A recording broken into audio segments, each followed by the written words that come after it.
Naguguluhan na nga itong si Rigor kung ano nga ang kanyang gagawin dahil nanganganib nga ang kanyang buhay, lalong-lalo pa ang kanyang anak na si David.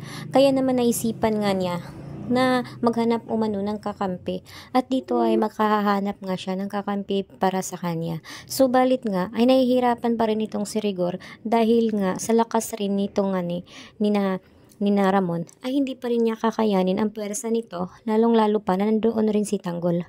Hindi nga lubos sa kalain nga ni Rigor ang nangyari nga sa kanyang pamilya, pati na rin ang kanyang asawa ay palagi nga niya itong sinasaktan dahil hindi nga niya matatanggap na pinatakas nga niya itong si Ramon at si Tanggol.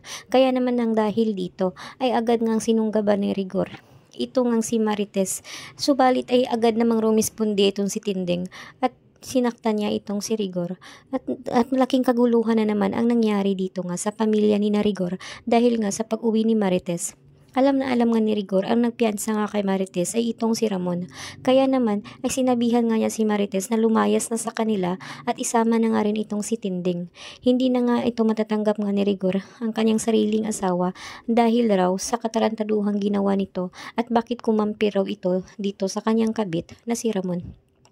Subalit ay matigas pa rin itong si Marites at ayaw niyang umalis at kaya naman ay grabe na naman ang kanilang away at hindi ka maintindihan ni Tinding kung bakit ayaw talagang umalis nito nga ni Marites sa kanilang bahay.